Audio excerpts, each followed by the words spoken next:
Video में हम लोग टोटल 30 क्वेश्चन सॉल्व करने वाले हैं, जिसमें हम फिजिक्स का पोजीशन आर लेकर आए हैं। फिजिक्स के 30 क्वेश्चन हम लोग सॉल्व करेंगे, जो बार बार आपके क्वेश्चंस में, ठीक है, देखने के लिए मिलेगा। और ये जो क्वेश्चन मैं ले रहा हूँ ये सब आपके लिए इंपॉर्टेंट है, ठीक है। तो पूरा डिटेल में देखेंगे, समझेंगे, आपको हर चीज़ें समझ में आएंगी। तो ये पूरा टर्म क्या है समझने का प्रयास करते हैं। जैसे पहला क्वेश्चन है हमारा, लिखा है श्रव्य सीमा से कम आवृत्ति वाले ध्वनि तरंगों से संबंध में निम्नलिखित में से कौन सा कथन सही है। इनका उपयोग जो है, पहला ऑप्शन है, इनका उपयोग चिकित्सा, इमेजिंग और सोनार में किया जाता है। ये अल्ट्रासोनिक तरंगों से तेज गति से चलते हैं। ये ज्वालामुखी विस्फोट और भूकंपों के तरंगों से उत्पन्न होते हैं। इनका उपयोग वायरलेस संचार प्रणाली में किया जाता है। अगर आप ध्यान से देखें तो जो श्रव्य तरंगे होती हैं उनका जो सीमा होता है वो आपको याद होगा 20 हर्ट्ज से लेकर के 20,000 हर्ट्ज तक होता है, ठीक है। 20,000 हर्ट्ज तक होता है। अब इस रेंज की जो बात हो रही है ये श्रव्य तरंगे हैं। अब हमसे क्वेश्चन में कह रहा इससे कम आवृत्ति की, तो 20 यानी 20 हर्ट्ज से कम आवृत्ति की बात कर रहा है। और 20 हर्ट्ज से कम आवृत्ति वो होती हैं जो इंफ्रासोनिक यानी तरंगे होती हैं, इंफ्रासोनिक तरंगे कही जाती हैं। और ये तरंगे जो होती हैं मनुष्य के कानों से नहीं सुनाई देती हैं, ठीक है। एक बात क्लियर हो रही होगी। साथ ही साथ ये तरंगे कहाँ उत्पन्न होगी, तो आपको पता है ज्वालामुखी, भूकंपी, सुनामी और तूफानों के दौरान ये तरंगे उत्पन्न होती हैं।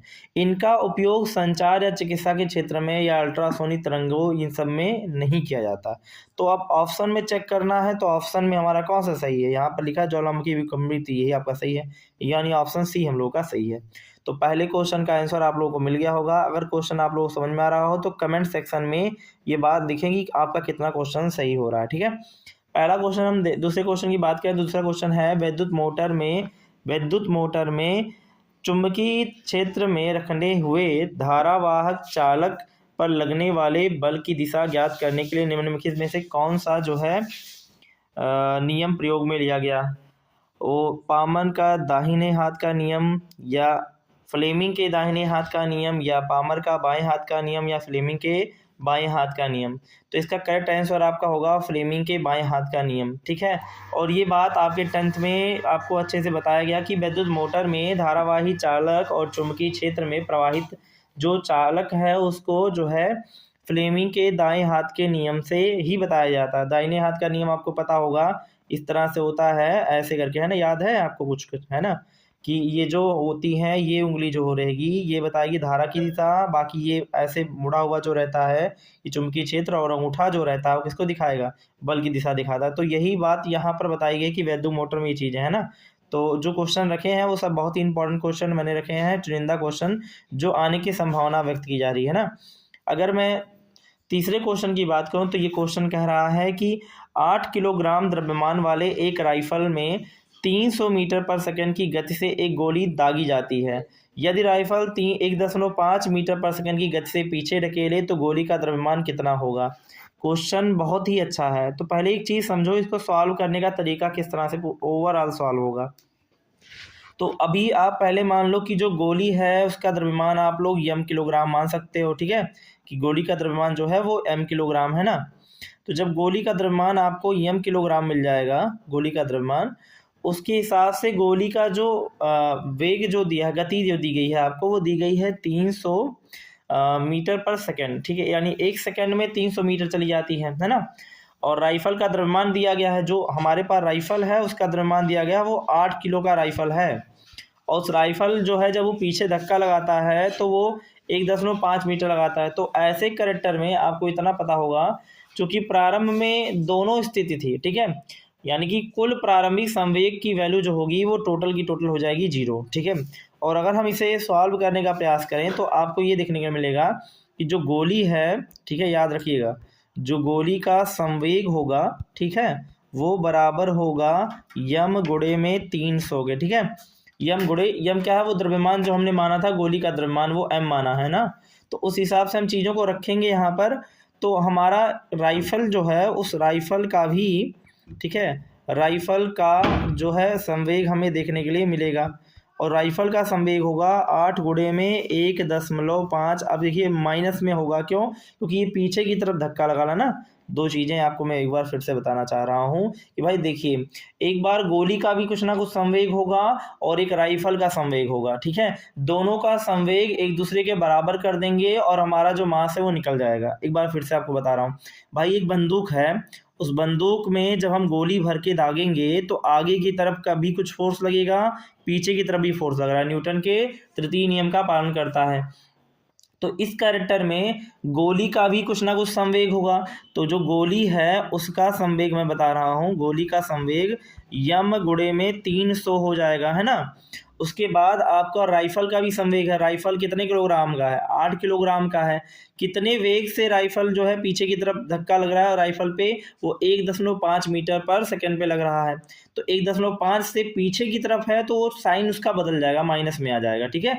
तो ओवरऑल मैं दोनों को अगर कंपेयर करूं, ठीक है, तो ये आएगा यम मल्टीप्लाई 300 इज इक्वल टू 12। अब कैसे 12 आएगा? यहाँ पर देखिए -12 आ सकता है ना।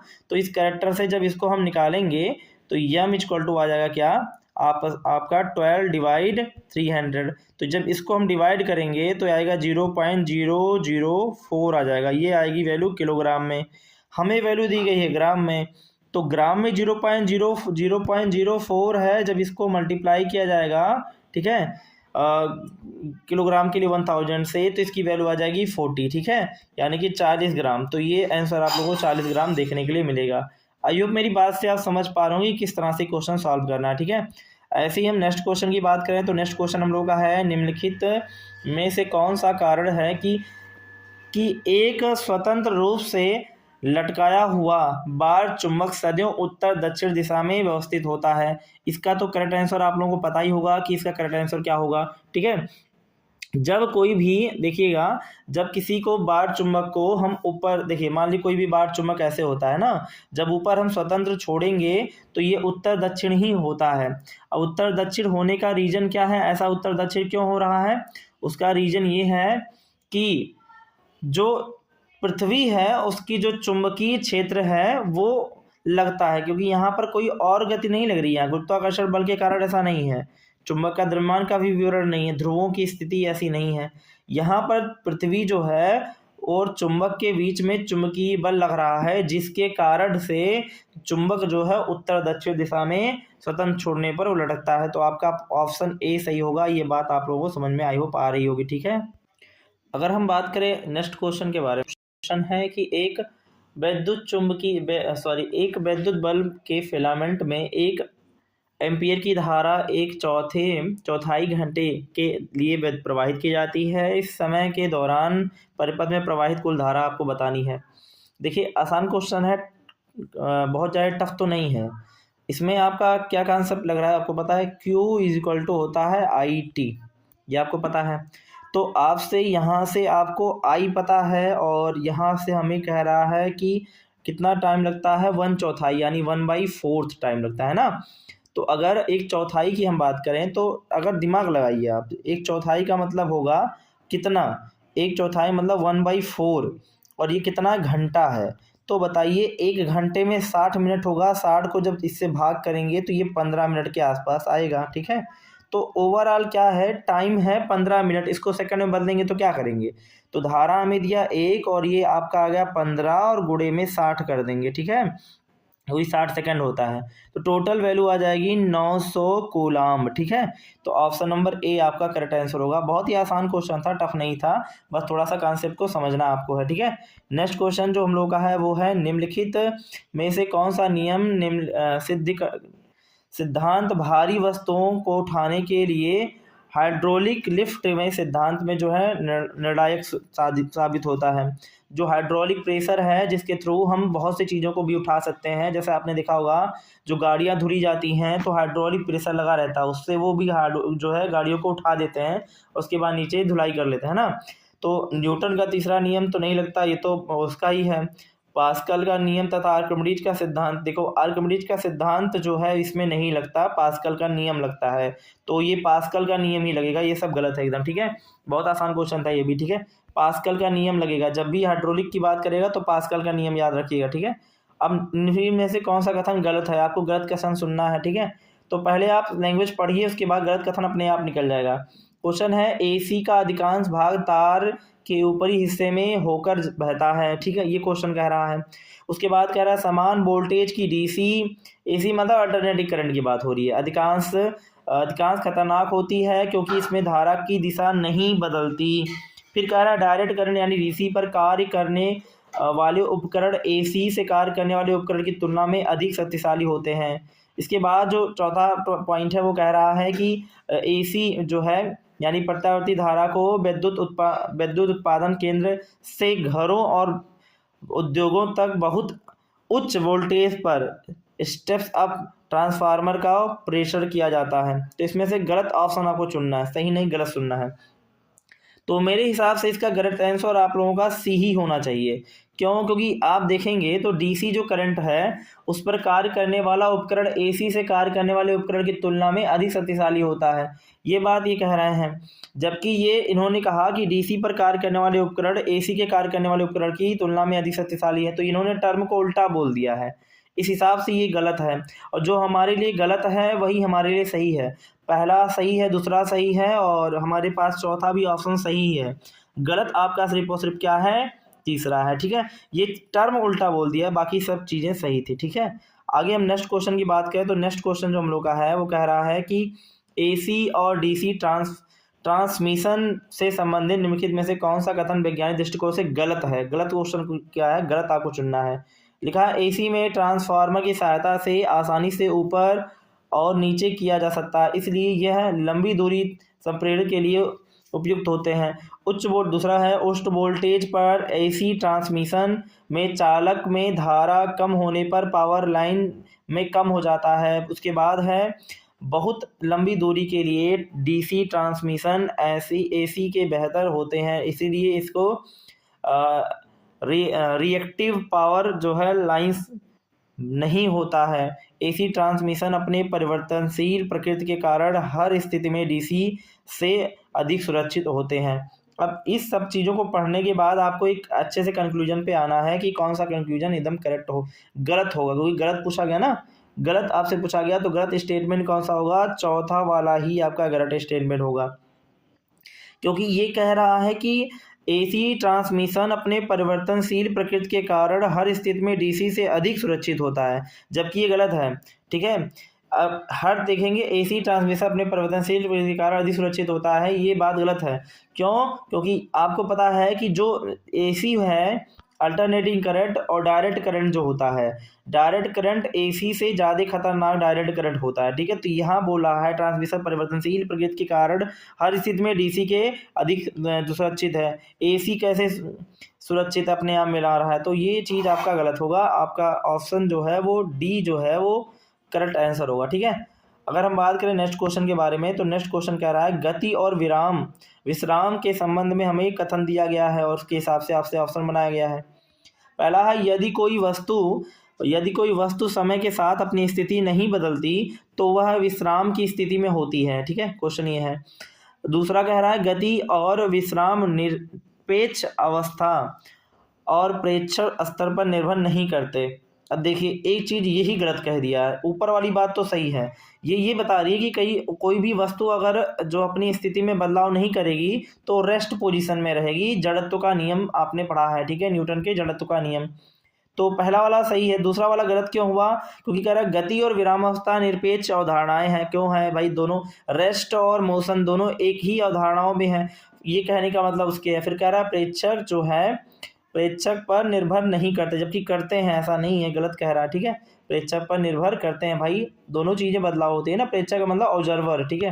तो आपका एक ही ऑप्शन से काम चल गया। लिखा है ऑप्टिकल फाइबर के बारे में निम्नलिखित में से कौन सा कथन सही है, ठीक है। ऑप्टिकल फाइबर के बारे में तो सही हमें देखना है, ठीक है, मल्टीपल है, देखिएगा।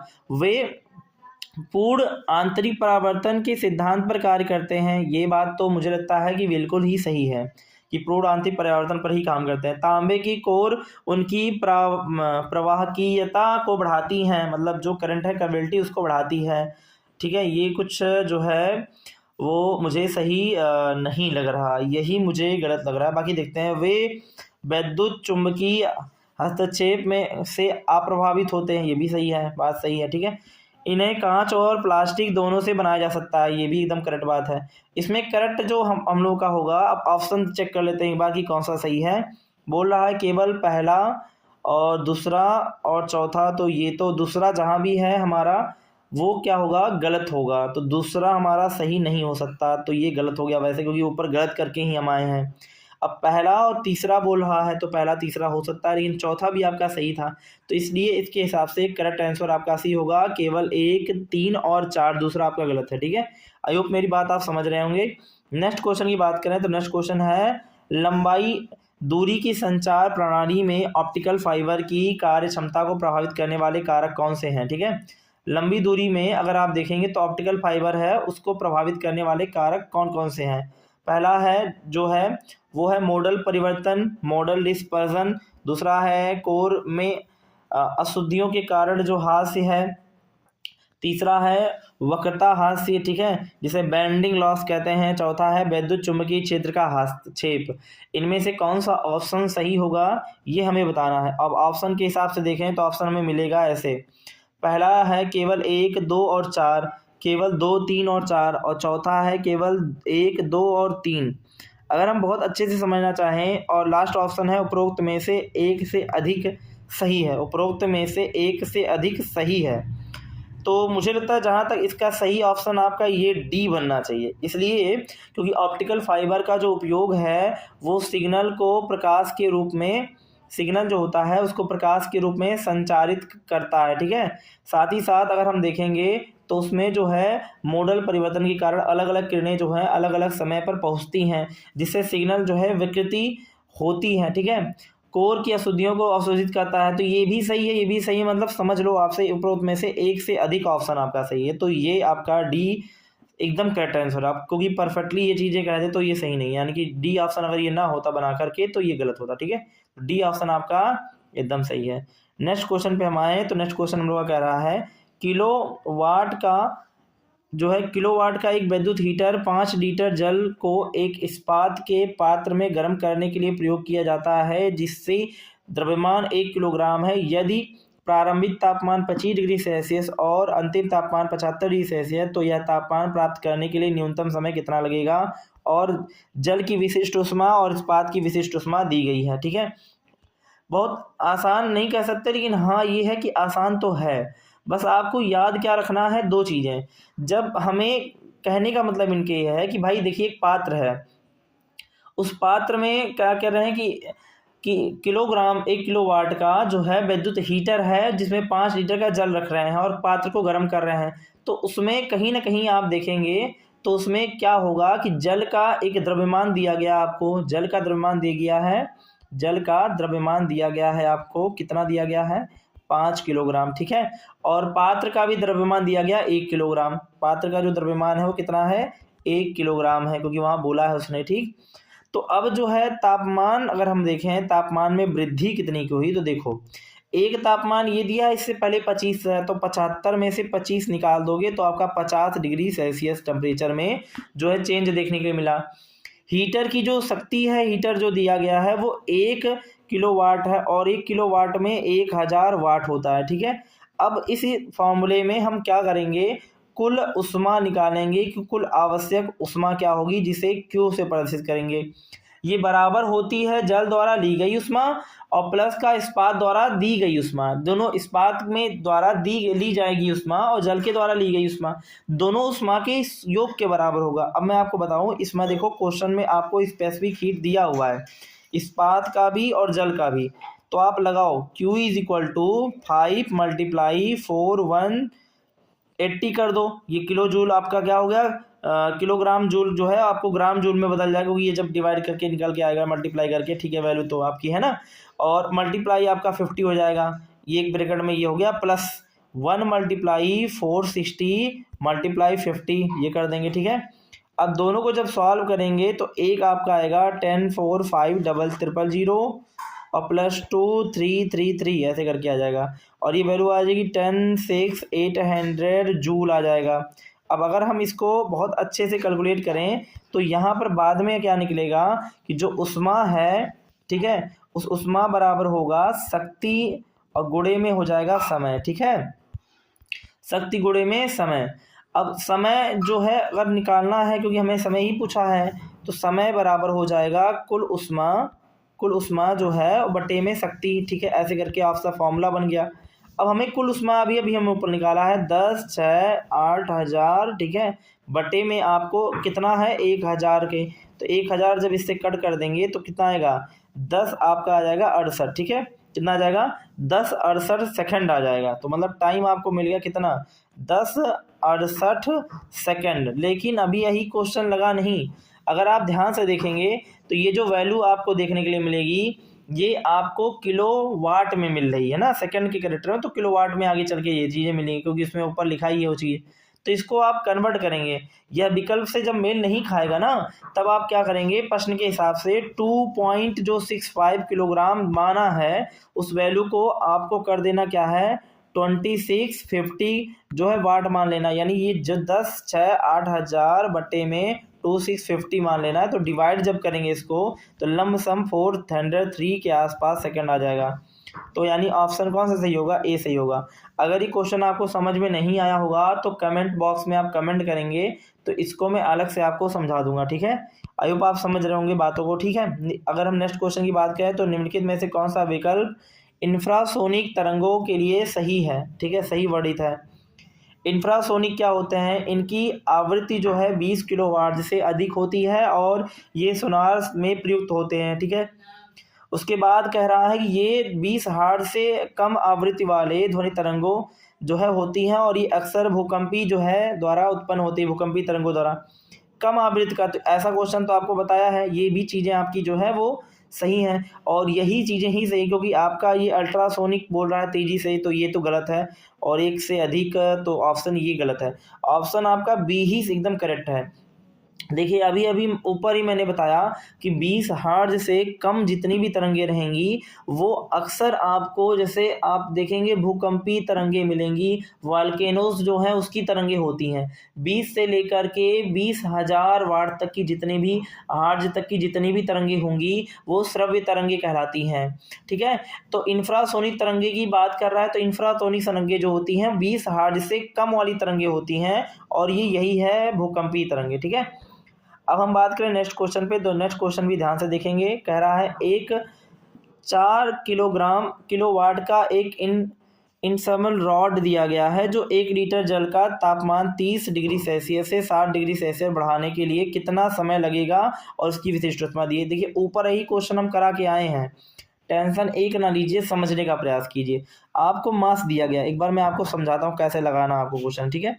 आपको मास दिया गया है और मास दिया कितना है 1 लीटर दिया गया है। अब द्रव्यमान ही प्रकार का लीटर में है ना, तो 1 लीटर आपको दिया गया है। अब एक चीज़ और भी है कि 1 लीटर जल का जो तापमान दिया गया है, अब आप देखिए यहाँ वैल्यू जो है किलोग्राम में है, तो 1 लीटर में 1 किलोग्राम जल के लिए हम ये मान सकते हैं क्योंकि यहाँ पर हमें दिया गया ना विशिष्ट ऊष्मा में। तो अगर हम तापमान में परिवर्तन डेल्टा टी देखें तो क्या होगा, 60 में से 30 निकल जाएगा तो आपको 30 डिग्री सेल्सियस मिल जाएगी तापमान में परिवर्तन।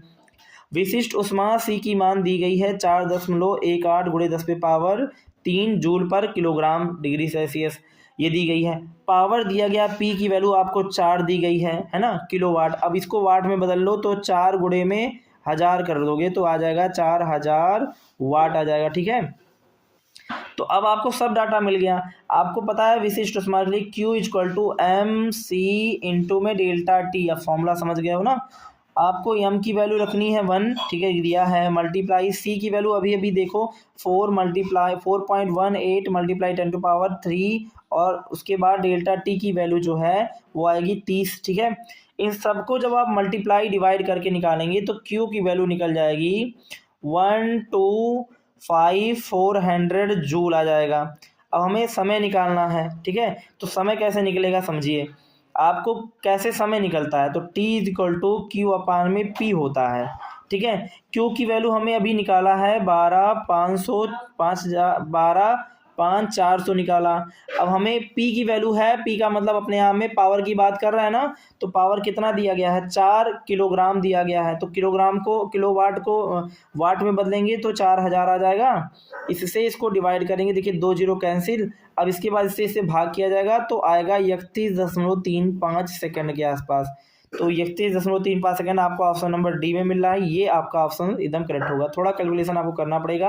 आई होप आप समझ रहे होंगे कि किस तरह से क्वेश्चन लगाना है, कैसा कैसा क्वेश्चन देखने के लिए मिलेगा। ठीक है, आगे हम बात करें निम्नलिखित में से कौन सा विकल्प यह सही तरीके से स्पष्ट करता है कि आंखें निकट और दूर की वस्तुओं पर ध्यान केंद्रित कैसे करती हैं। ठीक है, अब बात कर रहा है, देखना बहुत ध्यान से समझिएगा, 10th का ही टॉपिक है, लेकिन यह है कि 12th में भी इसके बारे में डिस्कशन है।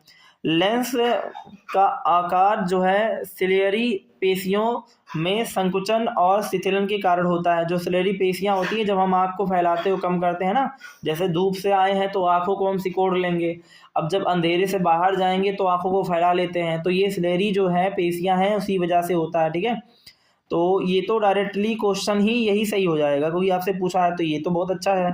प्रकाश की तीव्रता के अनुसार आइरिस लेंस की मोटाई को समायोजित करता है, ऐसा कुछ भी नहीं, आइरिस लेंस की मोटाई को नहीं करता, गलत है।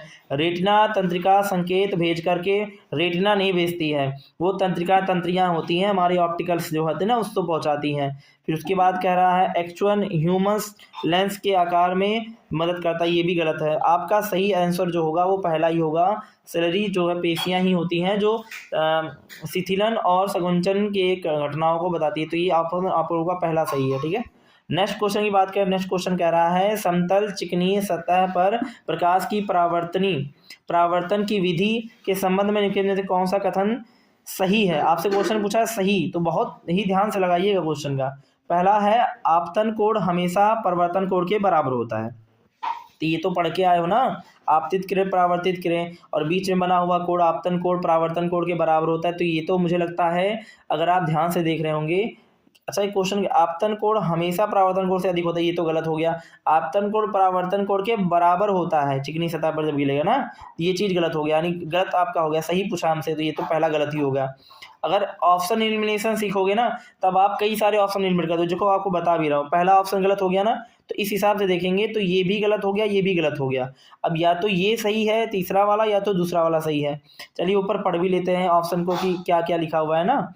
तो अगर हम ध्यान से देखें तो यहाँ हमें क्या देखने के लिए मिलेगा, यहाँ पर हमें क्या देखने के मिलेगा कि आपतित किरणें परावर्तित किरणें पर अभिलंब एक ही तल पे होता है, ये एकदम सही है। ठीक है, ये आपका एकदम सही है। फिर अगर आपतन कोण परावर्तन कोण के बराबर होता है, ये सही है, आपतन कोण परावर्तन कोण के बराबर होता है। आपतित किरण और परावर्तित किरणों के बीच का कोण साधु, भाई ए नहीं है, गलत है।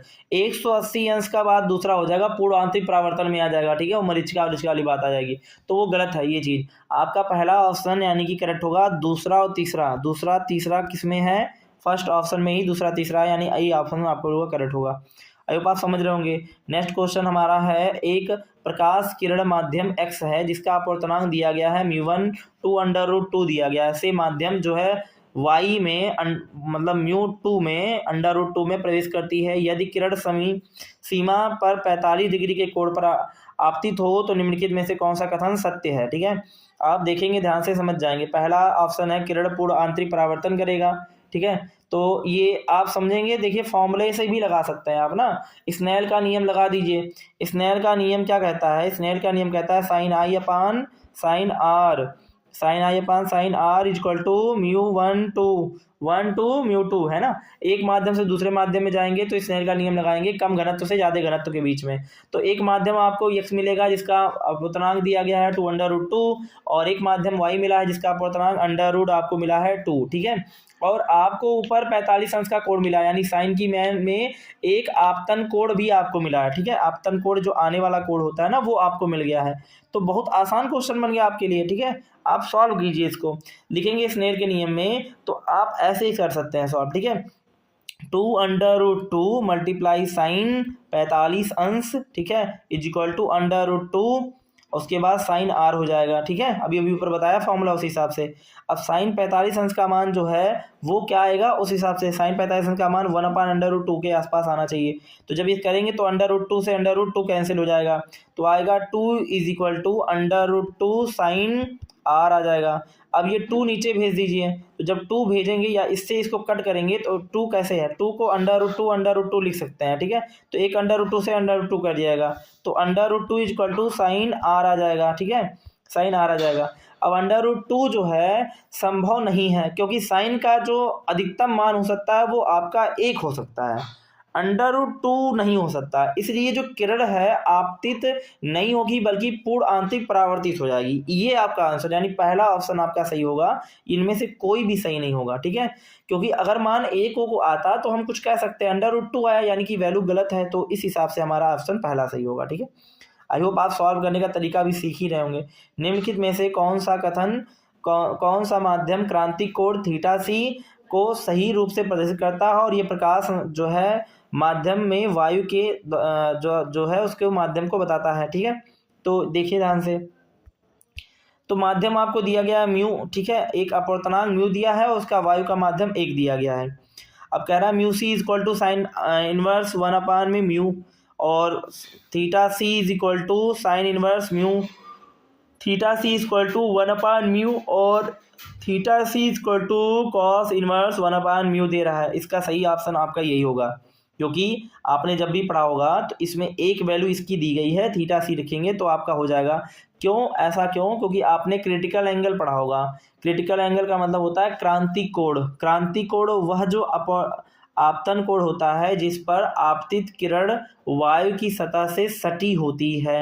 अब ऊपर के क्वेश्चन के हिसाब से वो बोला है ना, जब प्रकाश माध्यम में वायु में जा रहा हो तो वायु से सटी जब भी रहेगी तो उसका जो अपवर्तनांक रहेगा, ठीक है, कोण, वो 90 अंश का हो जाएगा। तो अगर एक कोण 90 अंश हो गया तो μ1 sine cos c is equal to μ2 sine 90 अंश का मान आपका 1 हो जाएगा। तो उस हिसाब से आप रखेंगे, जब वैल्यू को निकाल के लाएंगे तो theta C is equal to हो जाएगा साइन इनवर्स 1/म्यू, ठीक है। तो ये आपका पहला ऑप्शन आप लोगों का करेक्ट होगा। आई होप मेरी बात आप समझ रहे होंगे किस तरह से क्वेश्चन को सॉल्व करते हुए चलना है। नेक्स्ट क्वेश्चन की बात करें तो नेक्स्ट क्वेश्चन हम लोग का है, एक उत्तल लेंस की फोकस दूरी दी गई है, वो है 25 सेंटीमीटर। यदि इसकी जो शक्ति है एसआई इसमें व्यक्त की जाती है, निम्नलिखित में से कौन सा विकल्प सही होगा, मान है और दर्शा भी रहा है।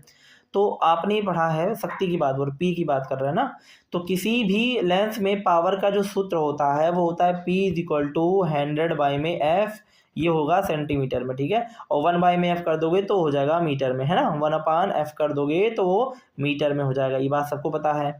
अब हमें दिया है सेंटीमीटर में वैल्यू, F का मान दिया है तो P इज इक्वल टू लिखेंगे 1/F की वैल्यू कितनी 25 दे दी गई, तो 25 लिख दीजिए, है ना। सेंटीमीटर में 100 लिखा है, 100 से कर देंगे तो आ जाएगा 0.25 आपका मीटर आ गया, है ना। दो फोकस दूरी आ जाएगी। अच्छा मीटर में इसको चेंज कर लीजिए, पहले आप करें क्या, सोचिए, सुनिए आपको जो दिया है फोकस दूरी, या तो उसको बदल लीजिए या तो वहाँ पर सॉल्व कीजिए, तो P की वैल्यू आ जाएगी। एक चीज़ समझिए, पहले उत्तल लेंस बोला है, उत्तल लेंस में जो डायोप्टर की वैल्यू होगी ना उत्तल लेंस में, वो धनात्मक आएगी, तो यूनिट जितनी भी धनात्मक होगी वो सही होगा। ये इतने सही होंगे, बाकी सब ये गलत हो गया, तो धनात्मक वैल्यू सही होंगे। धनात्मक वैल्यू में P is equal to 1/F होता है। अब ये 100/F कर लेंगे, है ना, तो 100/F की वैल्यू 25 है, 25 करेंगे, 25 चौका 100 हो जाए, यानी 4 आ गया। तो पॉजिटिव में 4 डायोप्टर कहीं है और पॉजिटिव में 4 डायोप्टर है। अब पॉजिटिव में 4 डायोप्टर जो आएगा, अब वो किस में आएगा, सेंटीमीटर में आएगा कि मीटर में आएगा, तो ये वैल्यू जो निकली है वो सेंटीमीटर के लिए है। तो यहाँ भी सेंटीमीटर, यहाँ भी सेंटीमीटर, सेंटीमीटर अगर हम रख देंगे तो टोटल वैल्यू मीटर में, क्योंकि कैलकुलेशन मीटर में ही ज़्यादा करना, तो ये मीटर में आएगा ना, प्लस का 4 मीटर इन्वर्स आएगा, ठीक है, सेंटीमीटर मत लिखना, ठीक है, यही होता है मेन चीज़, ठीक, याद रखेंगे आप लोग। अगर हम नेक्स्ट क्वेश्चन की बात करें तो नेक्स्ट क्वेश्चन हम लोग का है, निम्नलिखित में से कौन सा अवलोकन नियत अनुपात के नियम यानी लॉ ऑफ डिफिनिट प्रोपोर्शन का सबसे अधिक खंडन करता है। पहला कह रहा है कि कार्बन और ऑक्सीजन एक यौगिक हमेशा 3:8 के निश्चित द्रव्यमान अनुपात में पाए जाते हैं, चाहे उसका स्रोत कुछ भी हो। ऐसा कैसे, 3:8 के अनुपात में कह रहा है पाए जाते हैं, ठीक है। उसका सोर्स कुछ भी हो, क्वेश्चन में आपसे पूछा गया है सबसे विखंडित, मतलब सही नहीं रहता, तो ये तो कुछ सही है 3:1 में। तो कार्बन अगर देखो CO2 ही ले लो, तो CO2 में आप देखोगे तो CO2 सबसे स्मॉलेस्ट है, इसके आगे नहीं होगा। इसका अगर हम वेट ले लें तो कार्बन का 12 होगा और रेशियो इसका हो जाएगा कितना 16 × 2 से इसको कैंसिल किया तो ये आ गया कितना 6:16। अब कैंसिल करेंगे तो ये आ जाएगा कितना 3:8। तो देखिए सबसे छोटा रेशियो 3:8 आ रहा है ना, तो ये तो बात सही है ना, खंडित पूछा है तो ये सही आपका हो जाएगा। दूसरा अगर पूछा है विभिन्न प्रयोगशालाओं में तैयार किए गए कॉपर सेकेंड ऑक्साइड हमेशा समान प्रतिशत में तांबे और ऑक्सीजन में रहते हैं। तो इस हिसाब से अगर ये क्वेश्चन देखा जाए तो आपको पता है कि कॉपर की बात कर रहा है ना सेकेंड ऑक्साइड, ये भी मुझे लग रहा है कि ये भी सही ही है, क्योंकि इसमें ये सही एकदम एकदम सही है कि कॉपर का जो मान है वो समान रहेगा। सी वाला है कि एक काले पाउडर के 2 न्यून नमूने का विश्लेषण करने पर एक में 79% लोहा है और दूसरे में 72% लोहा पाया जा रहा है। एक में 79 और एक में 72% लोहा, दोनों में एक भिन्नता लोहा ऑक्साइड है। ये गलत है, क्योंकि देखिए लोहे का जो पाउडर है 2 नमूने उसमें दिए रहेंगे, एक 79 दे दिया है और एक 72 दे दिया है। दोनों को भिन्न भिन्न ऑक्साइड बनाएंगे, क्योंकि इसका अलग ऑक्साइड बनेगा, इसका अलग ऑक्साइड बनेगा। क्या सेम ऑक्साइड बनेंगे? नहीं बनेंगे। जब सेम ऑक्साइड नहीं बनेंगे तो मल्टीपल प्रोपोर्शन कैसा, इसीलिए यही फॉलो नहीं कर रहा और हमारे लिए यही सही होगा। बाकी सब देखिए करेंगे ना, इन सब करेंगे ना, वो सिमिलरिटी आ जाएगी, इस वजह से थोड़ा सा नहीं करेंगे। आगे हम लोग का क्वेश्चन है जैव ईंधन यानी बायोफ्यूल के बारे में कौन सा गलत है, पहले गलत स्टेटमेंट देखना है। हमारा पहला कह रहा है यह एक महत्वपूर्ण ईंधन है जो बची हुई खाद्य वस्तुओं जैसे वनस्पति तेल और पशु वसा से बनता है। जब बड़ी मात्रा में अधिक शर्करा या स्टार्च युक्त फसलें उगाई जाती हैं और फिर खमीर के साथ किण्वन की जाती है तो एथाइलिन ग्लाइकॉल या एथाइल अल्कोहल या एथेनॉल प्राप्त होता है। ये तो बात सही है। अब इसमें क्वेश्चन कह रहा है कि कौन सा ऑप्शन आपको का सही है, तो ऑप्शन भी देख लेते हैं, पहला, दूसरा, तीसरा, और ये कह रहा है। तो थोड़ी सी इसमें मिस्टेक क्या कह दी, लैंग्वेज तो सब सही था, बस मिस्टेक क्या है वो मैं आपको बताता हूँ। मिस्टेक ये है कि ये कह रहे हैं कि एक महत्वपूर्ण ईंधन है जो बची हुई खाद्य वस्तुओं को बायो जो होती है ना, बायो ईंधन का गलत क्वेश्चन है। गलत में कह रहा है कि भाई इसको वेस्ट चीज़ों को हम पिसे, बायो ईंधन ऐसे नहीं बनता है, ये एकदम गलत है। और उसके बाद कह रहा है कि जब अधिक मात्रा में शर्करा और स्टार्च फसलें उगाई जाती हैं तो खमीर के माध्यम से किण्वन में से अल्कोहल बना जाती है। ये तो दूसरी मेथड हो गए, ये भी गलत है। तो हम ये नहीं कह सकते कि पहला सही है या दूसरा सही है, क्योंकि देखो ये जो मात्रा है, ये खमीर बनाने की प्रोसेस, ये बात कुछ ना हद तक सही लिखी गई है और ये भी बात कुछ हद तक सही है। तो ये इसके अनुसार ये ना इससे मैच कर रहा, ना इसके अनुसार ये मैच कर रहा, तो अब गलत है तो ना तो एक और ना तो दो, यानी डी ऑप्शन सही होगा। अब समझ लीजिए ऐसे भी क्वेश्चन आप लोगों को देखने के लिए मिलेंगे, ठीक है। अच्छे क्वेश्चन था ये ना। निम्न में से कौन सा प्रयोग निष्क्रिय निश्चित अनुपात के नियम का सर्वोत्तम समर्थन करता है? निश्चित अनुपात के नियम का सर्वोत्तम समर्थन कौन करता है? कह रहा है 8 ग्राम ऑक्सीजन सदैव 1 ग्राम हाइड्रोजन के साथ मिलकर 9 ग्राम जल बनाते हैं, चाहे ऑक्सीजन या हाइड्रोजन का सोर्स कुछ भी हो, ये कह रहा है, ठीक है। तो कह रहा है कि आपसे ऑप्शन पूछा है सर्वोत्तम समर्थक है, यानी कि ये बात है 8 ग्राम H2O 1 ग्राम H2 8 ग्राम ऑक्सीजन 1 ग्राम H2O के साथ मिलकर के 9 ग्राम जल बनाता है, ये क्वेश्चन कह रहा है, ठीक है। उसके बाद कह रहा है दूसरा, जब मैग्नीशियम वायु के उपलक्ष्य में रखा जाता है तो वातावरण में नाइट्रोजन को अवशेष कर दिए, तो गलत है। लोहा गंधक के साथ विभिन्न अनुपातों में अपक्रिया करके अनेक सल्फाइड बनाता है, ये भी मिस्टेक है भाई। सबसे अच्छा पूछा है ना सर्वोत्तम समर्थक। निश्चित अनुपात के नियम में यही सही है, ये समान तापमान आयतन है ना, तो गुणिक अनुपात का नियम जो आप पढ़े हैं उसमें से देखने के लिए मिलेगा। ये आपका ऑप्शन नंबर ए सही है। ए इसलिए सही है, देखिए 8 ग्राम बोला है ना, तो निश्चित अनुपात के नियम में स्पष्टता इसमें डायरेक्ट है कि आपने 8 ग्राम ऑक्सीजन लिया और सदैव आप जो है 1 ग्राम H2 बना रहे हो, ये दोनों आपस में मिल करके कह रहा है कि 9 ग्राम जल बना दे रहे हैं। तो देखो 8 ये है और एक ये, दोनों मिलकर 9 बनेंगे, तो सही बताया इसने, इस चीज़ को फॉलो करते हुए इसने बताया है। आगे निम्नलिखित में से कौन सा कथन सही रूप से समझाने के लिए हाथी जंगल में दूरी संचार के लिए इंफ्रासोनिक तरंगों का उपयोग क्यों करते हैं? ठीक है, अब इंफ्रासोनिक तरंगों के बारे में समझने का प्रयास कीजिए। थोड़ा अच्छा क्वेश्चन है, लेवल बना के दिया है ना, लेकिन ये है कि समझना है हमें। ठीक है, इंफ्रासोनिक तरंगे बार बार आ रही हैं। इंफ्रासोनिक तरंगे वो होती हैं जिनका जो फ्रीक्वेंसी है 20 हर्ट्ज से कम होता है। ठीक है, 20 हर्ट्ज से कम तरंगे होंगी तो जो है इंफ्रासोनिक तरंगे कहलाती हैं। इनका तरंगदैर्घ्य की लंबाई जो होती है इससे वातावरण में कम ऊर्जा का खपत होगा, इसलिए ज़्यादा दूर तक ट्रेवल करती है ना। समझ में आ रहा है बात? तो ये कह रहा है कि इंफ्रासोनिक तरंगों में ऊर्जा अधिक होती है जिसमें वो सघन वनस्पतियों में आसानी से प्रवेश करते हैं। तरंगदैर्घ्य अधिक नहीं होती है, कम होती है, तो ये गलत हो गया। आपसे सही पूछा है ना, तो सही बताइए, गलत क्यों बताएंगे? इंफ्रासोनिक तरंगों में तरंगदैर्घ्य छोटी तरंगदैर्घ्य नहीं होती, कम होती है। और शोषण क्षमता, ये भी गलत कह दिया। ठीक है, इसके बाद इंफ्रासोनिक तरंगों की आवृत्ति कम होती है, बात तो सही है। तरंगदैर्घ्य अधिक होता है, ये भी सही है। इनमें से कम छेड़नन से साथ लंबाई अधिक यात्रा ट्रेवल करता है, ये एकदम करेक्ट है। सी ऑप्शन एकदम करेक्ट है। डी भी देख लेते हैं, ऐसा तरंग अवरोधन में परिवर्तन, ये गलत है। तो आपका सही ऑप्शन आपका सी हो जाएगा। आई होप मेरी बातें आप समझ रहे होंगे। नेक्स्ट क्वेश्चन है, निम्नलिखित में से कौन सा प्रयोग अवलोकन प्राउस्ट के नियम निश्चित अनुपात के नियम का सबसे प्रबल समर्थन करता है? तांबे का जो कार्बोनेट है, जिसके नमूने तांबे कार्बन और ऑक्सीजन से हमेशा जो है द्रव्यमान अनुपात में प्रदान करते हैं। ठीक है, दूसरा है पिसे हुए जो है गर्म तांबे का कार्बोनेट तेजी से विघटित होता है। तो इसमें अगर आपसे पूछा है गुणित अनुपात का, देखिए प्राउस्ट ने के निश्चित अनुपात का नियम पूछा है। निश्चित अनुपात के नियम को ये बताया गया है कि कंपाउंड कितने तरीके से फिक्शन कैरेक्टर में है, तो ऊपर वाला ही एकदम करेक्ट बन रहा है इस सब के हिसाब से। कोई सतह की बात करना नहीं है, अनुपस्थिति की हो गई, ऑक्साइड बना रहा है, ये तो गलत है। ये भी गलत, ये भी गलत, पहला सही है।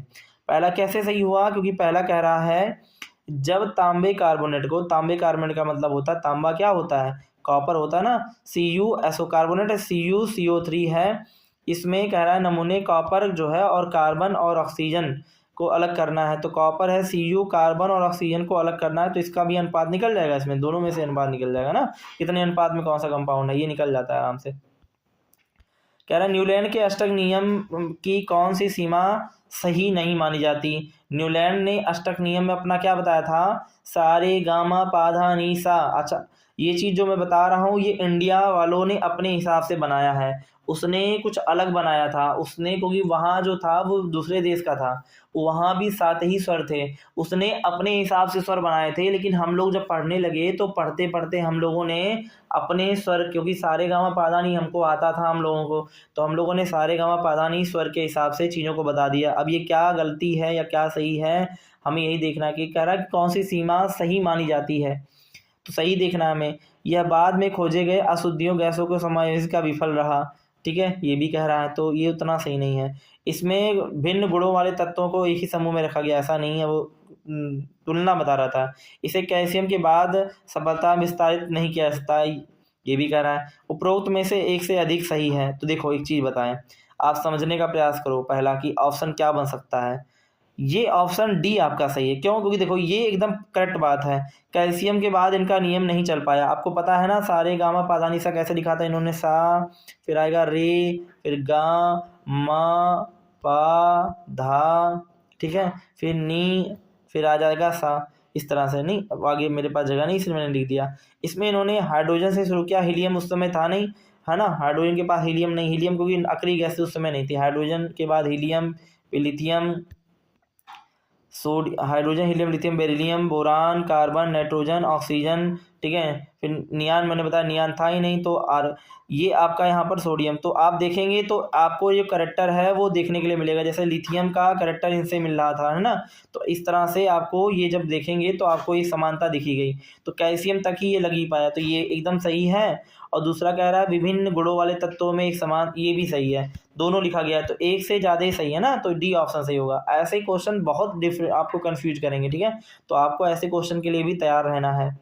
निम्नलिखित में से कौन सा प्राउस्ट द्वारा प्रतिपादित निश्चित अनुपात का नियम कहलाता है? ठीक है, तो किसी अब निश्चित अनुपात का नियम का डिफिनीशन अगर आपने पढ़ा होगा तो मुझे लगता है डायरेक्टली आप बना सकते हो, और अगर आप पढ़ो तो ये आपको बी ऑप्शन सही, क्योंकि किसी रासायनिक पदार्थ में तत्व सदैव निश्चित द्रव्यमान के अनुपात में उपस्थित रहते हैं, यही निश्चित अनुपात का नियम कहलाता है। काम खत्म, आप पढ़े हो डिफिनीशन डायरेक्ट वहाँ से आंसर, ठीक है, बी ऑप्शन सही होगा। नेक्स्ट बात करें तो लिखा है निम्नलिखित में से किस स्थिति में कोई पदार्थ सबसे अधिक संभावनाओं में प्लाज्मा अवस्था में पाया जाता है। ठीक है, प्लाज्मा स्टेट होती है चौथी अवस्था आपकी, है ना। तो कह रहा है उच्च दाब और निम्न ताप पर जहां अणुओं के बीच आकर्षण बल जो है दाब लगता है। उसके बाद कह रहा है एक तीव्र चुंबकीय क्षेत्र जहां इलेक्ट्रॉन अपने नाभिक के बीच में बंधे रहता है। ठीक है, सही है। अत्यधिक उच्च तापमान पर जहां परमाणु अपने इलेक्ट्रॉन खोकर आयनिक हो जाते हैं, ये एकदम करेक्ट है, ये एकदम करेक्ट बात कही है, क्योंकि देखिए प्लाज्मा स्टेट के लिए संभवता है ये चीज़। प्लाज्मा स्टेट मैं आपको बताऊं, जैसे सन आपका प्लाज्मा स्टेट है, सूर्य, ठीक है, प्लाज्मा स्टेट उसे बोलते हैं जब सबसे हॉटेस्ट स्टेट हो, सबसे गर्म होता है ना सूर्य, तो वो आपका हॉटेस्ट स्टेट है, और उसके अंदर आयनिक कंपाउंड होंगे, तो आयन खो करके अपने आप में नंबर ऑफ फोटान देता है ना अर्थ पे, फोटान के फॉर्म में एनर्जी, तो ये आपका सी सही होगा। ठीक है, नेक्स्ट क्वेश्चन हमारे पास है प्लाज्मा अवस्था में पदार्थ में मिलकर बनाते हैं, क्या बनाते हैं। ठीक है, ऑप्शन के हिसाब से तो इसका करेक्ट आंसर जो होगा वो अत्यधिक कम तापमान में सदैव गैसों में अवशोषित, ये भी गलत है ना। कोई गैस अत्यधिक स्थिर है बिना आवेशित होता न्यूट्रॉन, ये भी गलत है। अत्यधिक कम तापमान पे किसी द्रव के अत्यधिक स्थिर कणों और एक नोबेल गैस की आवेशित कणों नोबेल गैस से सही बात नहीं कि आयनिक गैस है, बस काम खत्म। जहाँ भी आयनिक आ जाए समझ जाना कि आपका वो प्लाज्मा के लिए सबसे सटीक आंसर होगा। तो आयनिक की बात करा, ऊर्जा उत्तेजित करता है, ये सबसे अच्छा है। ठीक है, नंबर ऑफ फोटॉन ऊपर से आता, बताया तो थे। ठोस कार्बन डाइऑक्साइड के और ड्राई आइस कहा जाता है, मतलब ठोस कार्बन डाइऑक्साइड को ड्राई आइस कहा जाता है। ठीक है, बढ़िया। अब क्वेश्चन कह रहा है कि इसमें से कौन सा स्टेटमेंट सही होगा, देखो भाई ध्यान से। इसे ठोस रूप में रखने के लिए अत्यधिक निम्न दाब पर संग्रहित किया जाता है, ये कह रहा है। ठीक है, निम्न दाब पर तो गलत है, उच्च दाब पर किया जाता है। भाई प्रेशर बढ़ाओगे तभी तो कोई चीज़ कंडेंस होगा गैस वाली पार्टिकल का। कह रहा है यह वायुमंडलीय दाब पर पहुंचने पर बिना द्रव अवस्था में पाए सीधे गैस में, ये एकदम करेक्ट है। सब्लिमेशन करेक्टर इसी को बोलते हैं ना, सब्लिमेशन करेक्टर का होता है ड्राई आइस हुआ आपका, NH4Cl हुआ, नौसादर इसी को बोलते हैं। फिर उसके बाद कैम्फर हुआ, कपूर हुआ, ठीक है, नेपथलीन हुई, तो इसीलिए आपका दूसरा सही है, पहला जो है वो गलत होता है, तो ये आपका ऑप्शन सही होगा। ठीक है, नेक्स्ट क्वेश्चन बात करें, ये आखिरी क्वेश्चन इस सीरीज का रहेगा। निम्न में से कौन सा कथन सही रूप से स्पष्ट करता है कि एंथ्रासाइट कोयले की ऊष्मीय क्षमता लिग्नाइट से अधिक क्यों होती है। ठीक है, तो ये चीज़ आपको क्या बताती है, ये चीज़ आपको बताती है कि कार्बन की मात्रा अधिक और नमी कम हो, ये बताती है, ये बात ध्यान से समझिएगा। ठीक है, क्योंकि उसकी जो ऊष्मीय क्षमता है लिग्नाइट से अधिक इसलिए होगी, इसमें कार्बन की मात्रा अधिक और नमी कम होती है, इस वजह से ऐसी होगी।